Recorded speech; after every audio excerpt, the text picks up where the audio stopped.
தொழில் அதிபரின் கல்வி தொண்டு. தொழில் அதிபராக இந்தியாவின் தொழில் வளர்ச்சிக்கு தொண்டாற்றி கல்வி தொண்டும் புரிந்த ஹாஜி எம்.ஜே. ஜமால் மொஹிதீன் சாஹிபின் 121வது பிறந்த நாள் 15/8/2024. ஜமால் மொஹிதீன் சாஹிப் 15/8/1904 பிறந்தார். இவரின் தந்தை ஹாஜி எம். ஜமால் முகமது சாஹிப் பகதூர். 1921 மெசர்ஸ் ஜமால் மொஹிதீன் சாஹிப் தொழில் குழுமத்தில் இணைந்தார். இந்த குழுமம் ஏற்றுமதி செய்யும் 18 தோள்களின் விற்பனை பிரதிநிதிகளாக பிரிட்டனின் PB-Woolworths மற்றும் பெவிங்டன் அண்ட் சன்ஸ் ஆகிய புகழ்பெற்ற 2 நிறுவனங்கள் இருந்தன.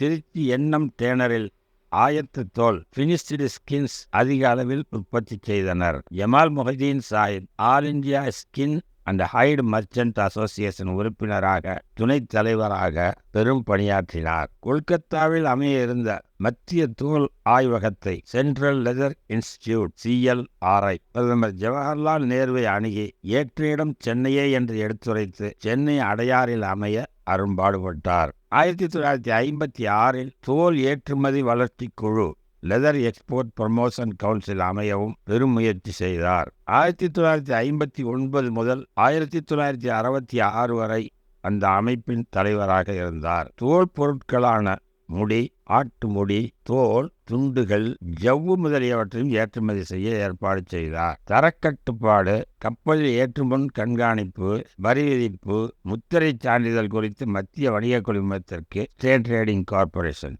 ஆலோசனைகள் வழங்கினார். 1947 இந்திய விடுதலைக்கு பிறகு முதலில் இவரின் தலைமையில் இந்திய வணிக குழு லண்டன், அமெரிக்கா, ஐரோப்பிய நாடுகளுக்கு சென்று தோல் தொழில் வளர்ச்சிக்கும் ஏற்றுமதி பெருக்கத்திற்கும் வித்திட்டது. சென்னை புதுக்கல்லூரி நிறுவனர்களில் இவரும் ஒருவர். 1951 துவக்கப்பட்ட திருச்சி ஜமால் முகமது கல்லூரியின் தாளாளராகவும் செயலாளராகவும் தலைவராகவும் பொறுப்பேற்று பெருந்தொண்டாற்றினார். ஜமால் முகமது கல்லூரி துவக்க 2,75,000 ரூபாயை வழங்கினார். 1957 தொகுதிக்கு சென்று வாக்கு கேட்காமலே திண்டுக்கல் தொகுதியில் இருந்து தமிழக சட்டப்பேரவைக்கு தேர்ந்தெடுக்கப்பட்டார். 1962 முதல் 1968 வரை மேலவை உறுப்பினராக இருந்தார்.